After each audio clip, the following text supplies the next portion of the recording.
नमस्कार दोस्तों, आपका स्वागत है आदर्श करियर पॉइंट के ऑनलाइन ऐप पर। तो आज अपन त्योहारों का सेकंड जो पार्ट है उसकी चर्चा करेंगे। प्रथम पार्ट अपन पढ़ चुके हैं।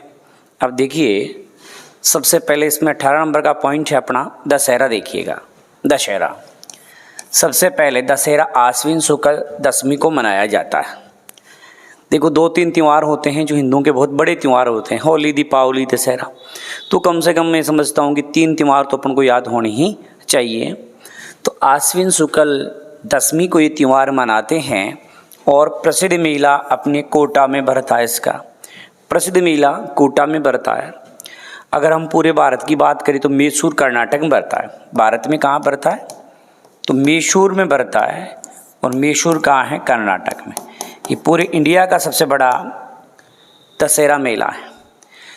कोटा में जो मेला प्रारंभ किया था माधो सिंह ने, जो कोटा का एक प्रथम शासक हुआ है माधो सिंह, उसके द्वारा जो है ये मेला प्रारंभ किया गया था। तो ये माधो सिंह द्वारा प्रारंभ किया गया है। इस दिन खेजड़ी की पूजा करते हैं। किसकी पूजा करते हैं? खेजड़ी की।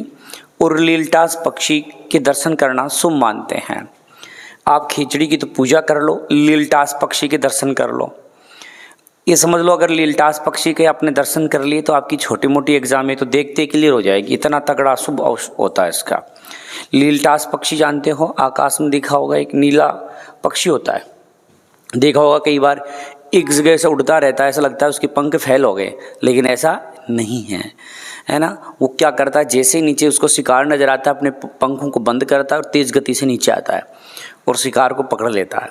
तो वो होता है लीलटास पक्षी। इसके दर्शन कर लो तो एकदम शुभ माने जाएंगे। आपकी छोटी मोटी सारी एग्जामें क्लियर हो जाएगी। मुगल बादशाह जहांगीर जो हैं दशहरा देखने का शौकीन था। भाई, जहांगीर ने हिंदू महिलाओं से विवाह कर रखा था, तो औरतों को बड़ा चाव होता है मेला देखने का। तो जहांगीर की जो लुगाएं हैं उसको जोरा मर्दी पका बापड़न पकड़ ले जाती हुई मेला गवाएं। तो इसलिए जो है जहांगीर क्या करता था, मेला देखता था।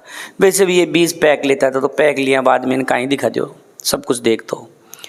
तो यहाँ दशहरा आश्विन शुक्ल दशमी को दशहरा का त्यौहार मनाते हैं। प्रसिद्ध मेला कोटा का है। माधो सिंह ने प्रारंभ किया था। और खिचड़ी की पूजा करते हैं, लीलटास पक्षी के दर्शन करते हैं।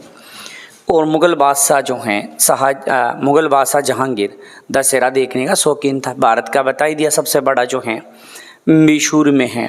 और मैसूर जो है कहाँ है? तो आपके कर्नाटक में है। अब देखो, एक बार इनको लिख करके फिर से याद करने की कोशिश करते हैं।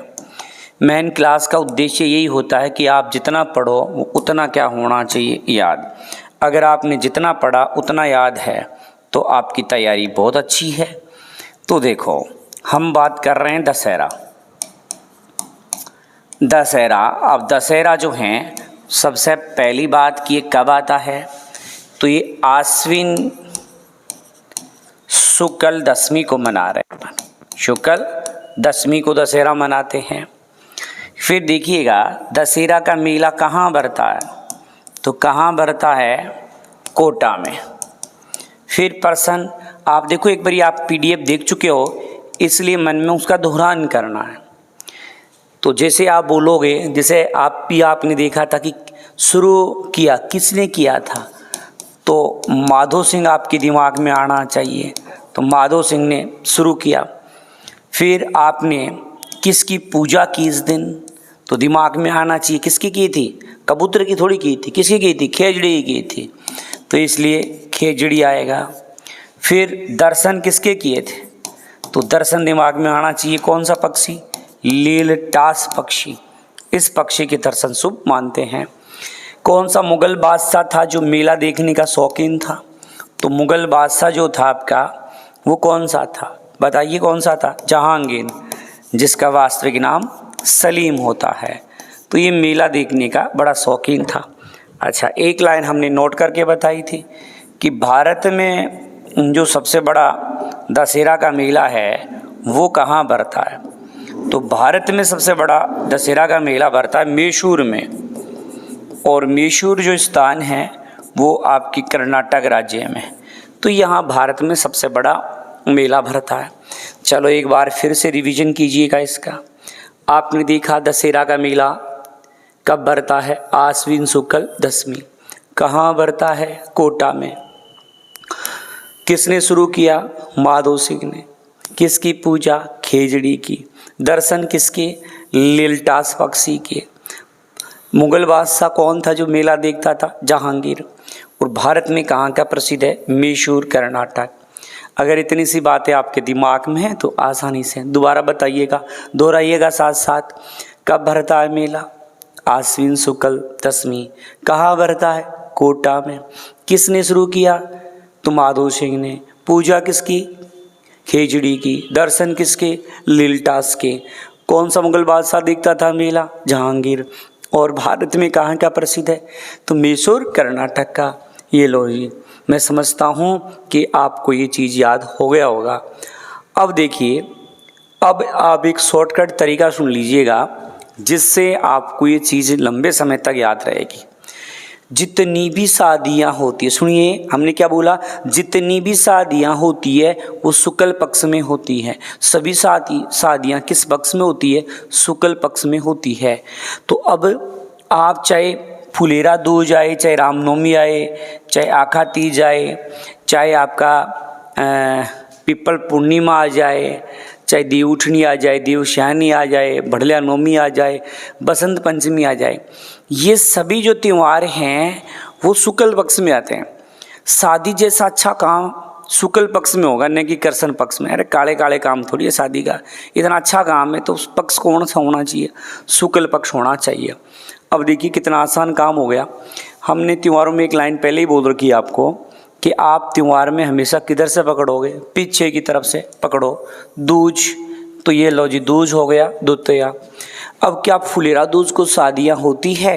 जी हाँ होती है, इसलिए पक्ष कौन सा लगाओगे? शुक्ल पक्ष लगाओगे। दो समस्याओं का समाधान हो गया। फिर देखो, फैफ और फुलेरा और फै से होता है फाल्गुन। फै से फै मिला करके, या फूलिया कब फागते हैं? फूलिया फागण में फागते हैं। फुलेरा मतलब फूलिया कब फागते हैं? फागण में। तो सही हो गया आपका। फुलेरा दूज कब आती है? तो फाल्गुन शुक्ल द्वितीया को। इसे रंगों का त्यौहार भी कहते हैं। क्या कहते हैं? रंगों का त्यौहार भी कहा जाता है। चलो, ये आपका फुलेरा दूज हो गया। अब हम बात कर रहे हैं रामनवमी की बात कर रहे हैं हम। तो देखो, रामनवमी में नवमी अगला दे रहा है, हमेशा पीछे से पकड़ना है। त्योहारों में पकड़ा पीछे से, पकड़ करके नवमी कर दिया आपने। क्या रामनवमी को शादियाँ होती है? जी हाँ शादियाँ होती है। तो पक्ष क्या लगाओगे? शुक्ल पक्ष लगाओगे। एकदम हल हो गया ये।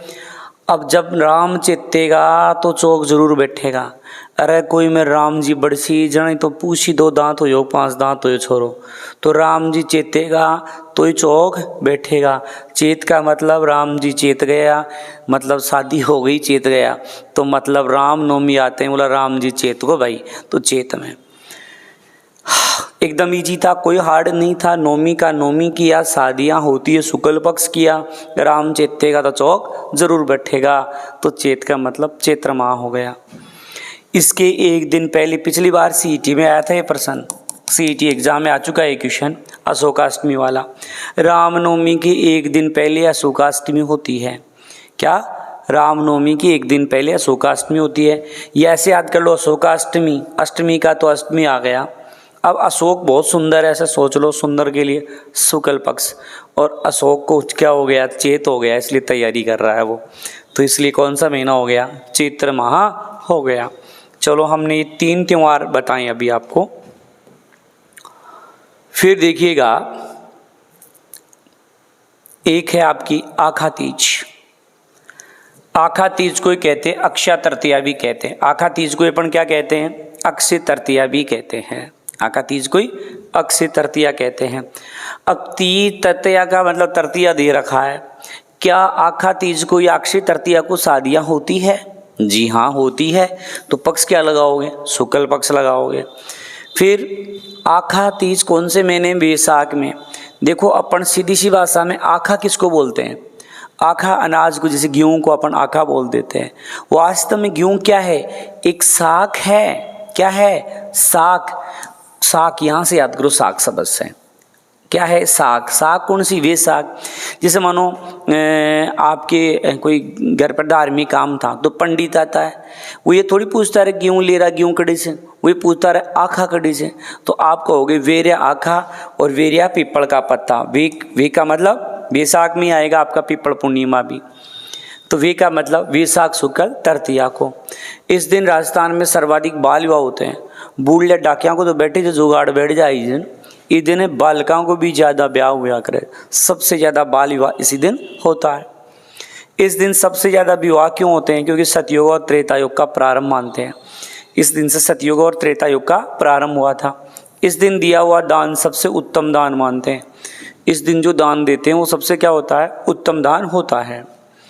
अन्न और हल की पूजा करते हैं इस दिन अन्न की पूजा करते हैं और किसकी, हल की।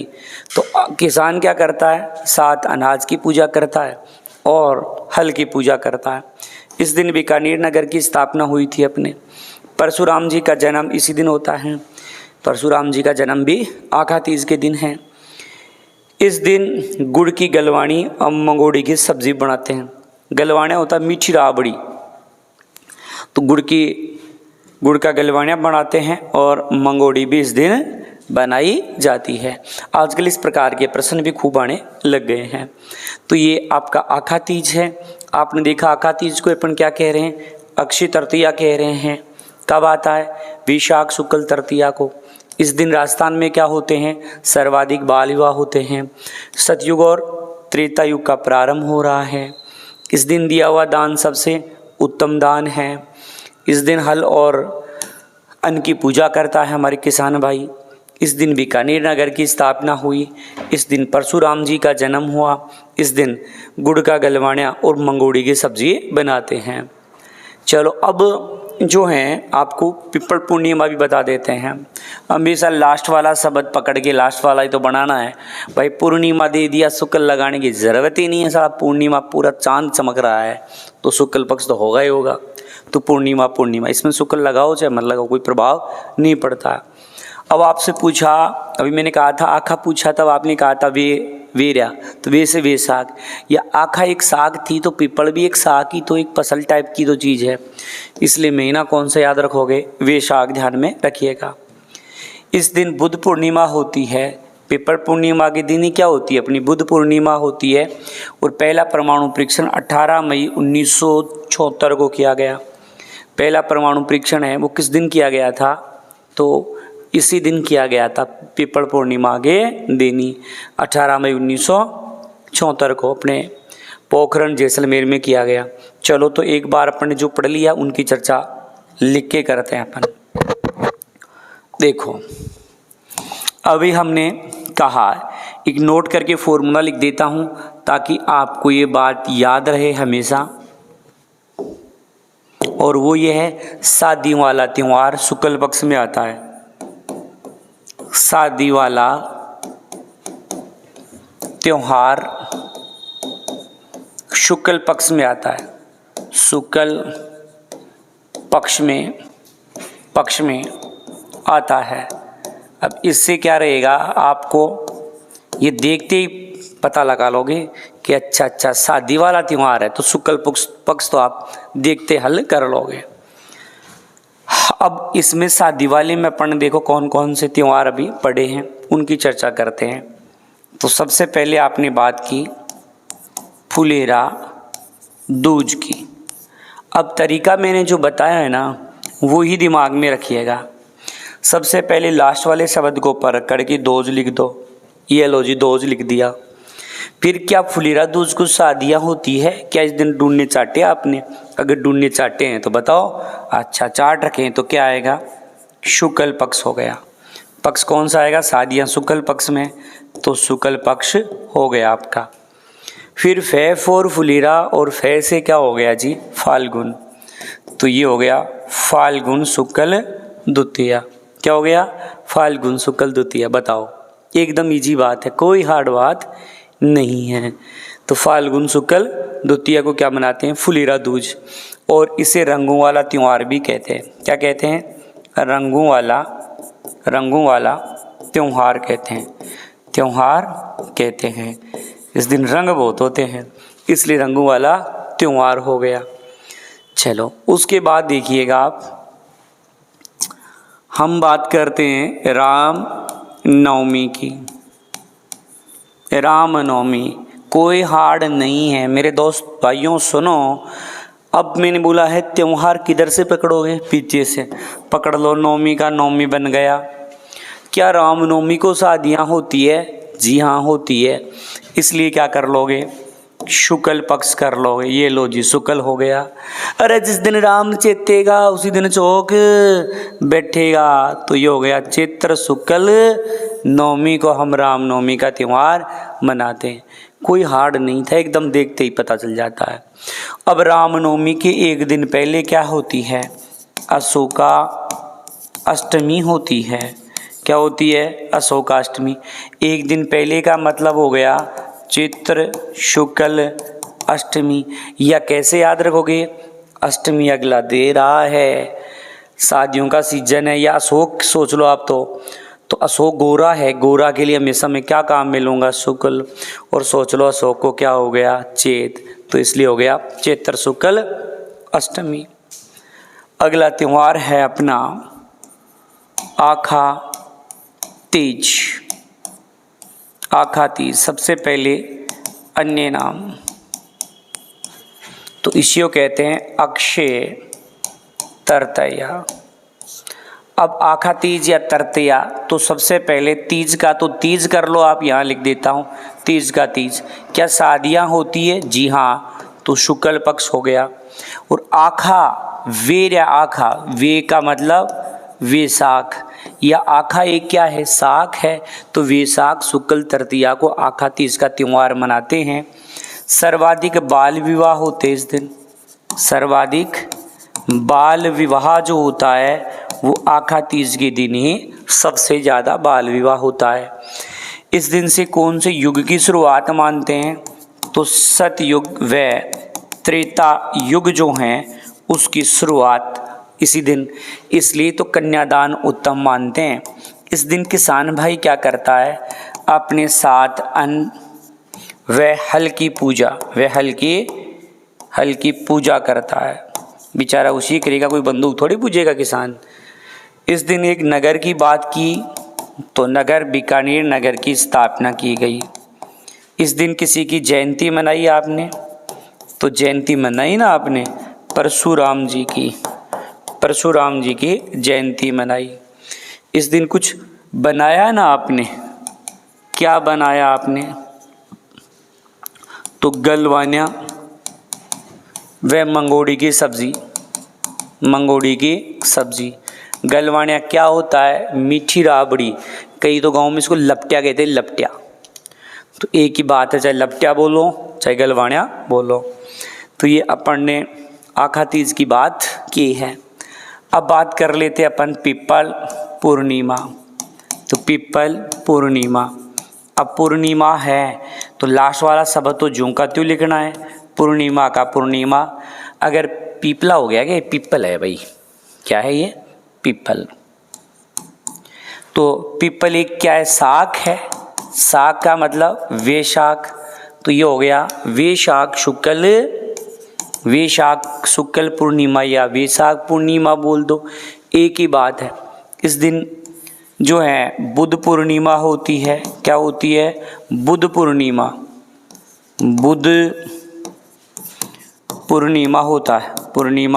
होता है इस दिन। कौन सा त्यौहार होता है इस दिन, बुद्ध पूर्णिमा होता है। प्रथम परमाणु परीक्षण इस दिन किया गया।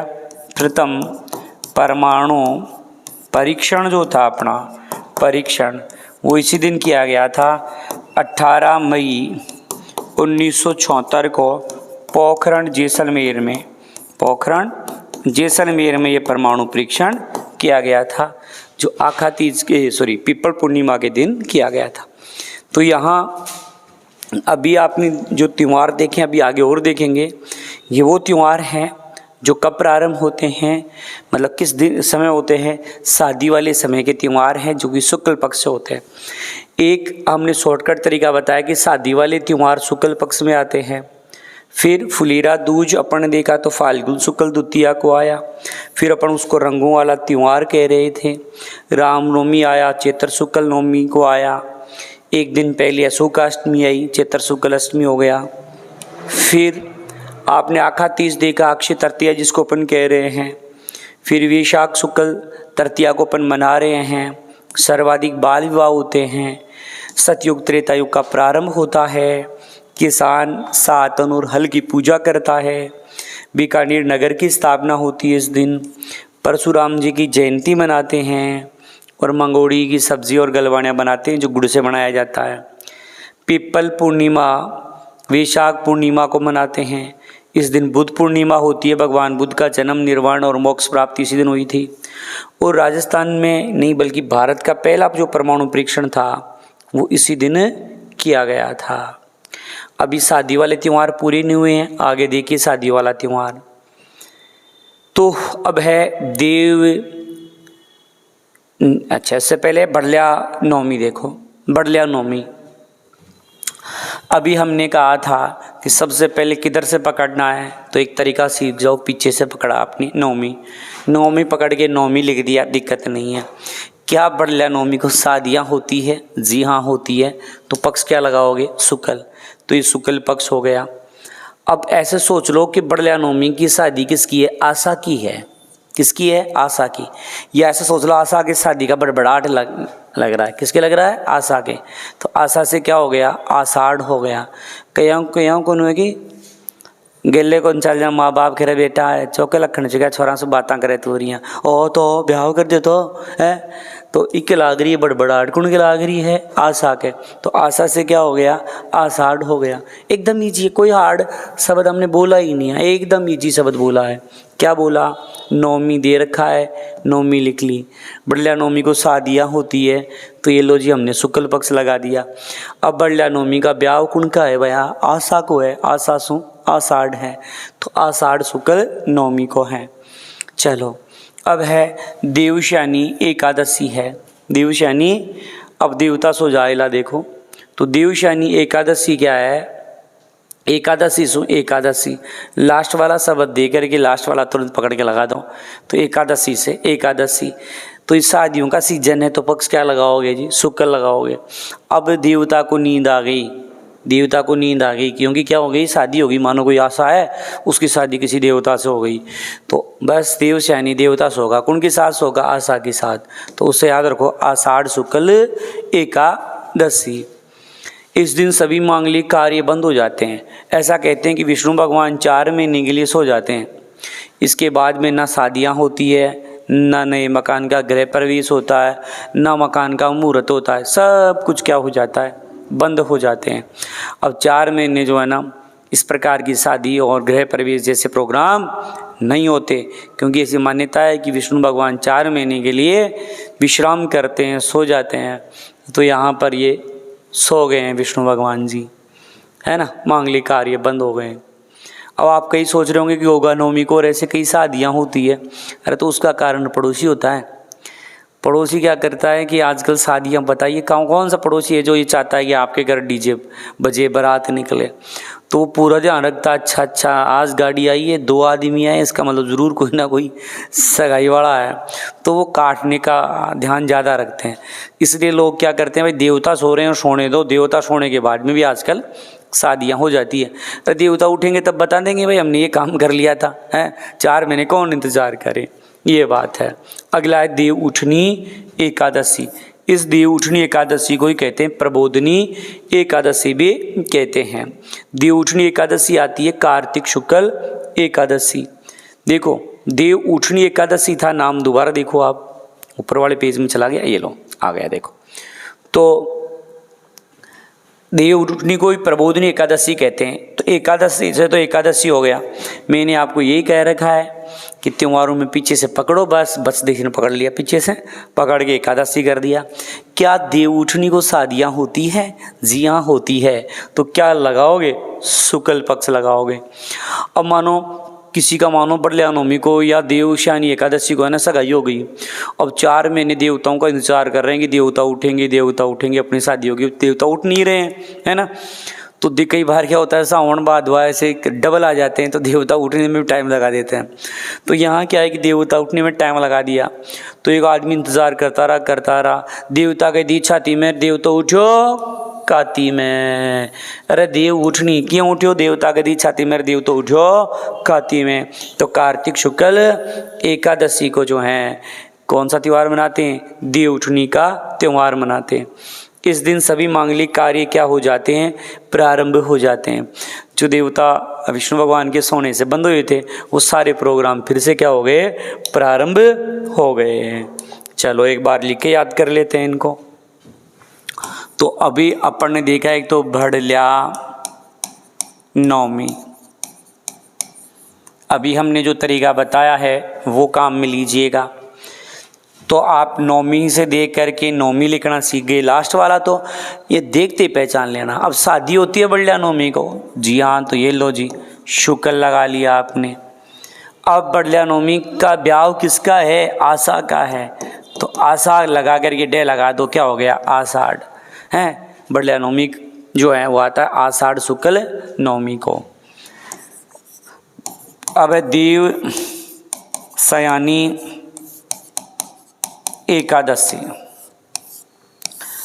अब देखो वही तरीका, पीछे से पकड़ करके एकादशी से एकादशी लिख लो। क्या देवशयनी एकादशी वगैरह, इस मौसम कौन सा चल रहा है? शादी वाला, तो मौसम के अकॉर्डिंग क्या लिखोगे आप? शुक्ल पक्ष लिखोगे, तो ये शुक्ल पक्ष हो गया। और देवशयनी, देवता किसके साथ सो गए? बोला आशा के साथ, शादी हो गई, सोना तो पड़ेगा अब। तो आषाढ़ शुक्ल एकादशी, ब्याह में थकान हो गई ना, सो गया बेचारा, तो आषाढ़ शुक्ल एकादशी को सभी मांगलिक कार्य क्या हो जाएंगे? बंद। सभी मांगलिक कार्य बंद हो जाते हैं। सभी मांगलिक कार्य क्या हो गए? बंद हो गए। 4 माह के लिए विष्णु भगवान सो जाते हैं। 4 माह के लिए विष्णु भगवान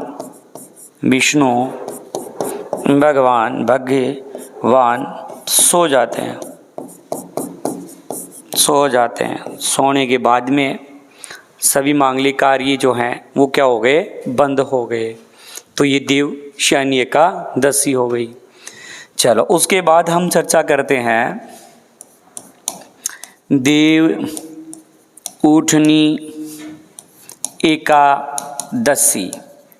इसी को कहते हैं परबोधनी एकादशी, परबोधनी एकादशी भी कहते हैं। चलो अब पकड़ो त्योहारों में, पीछे से पकड़ लिया। एकादशी का मतलब एकादशी। अब देव उठनी को क्या शादियाँ होती है? जी हाँ होती है, तो क्या लगा लोगे जी? शुक्ल पक्ष लगा लो, तो शुक्ल। अब देवता के दी छाती में, देव तो उठो काती में। तो कार्तिक शुक्ल एकादशी को कौन सा त्यौहार मनाया? देव उठनी एकादशी का त्यौहार आपने मनाया। सभी मांगलिक कार्य प्रारंभ, सभी मांगलिक कार्य प्रारंभ हो जाते हैं। जो 4 महीने से विष्णु भगवान सो रहे थे, बंद हो गए थे, वो वापस प्रारंभ हो गए। तो ये आपका कौन सा हो गया? देव उठनी एकादशी का त्यौहार भी हो गया।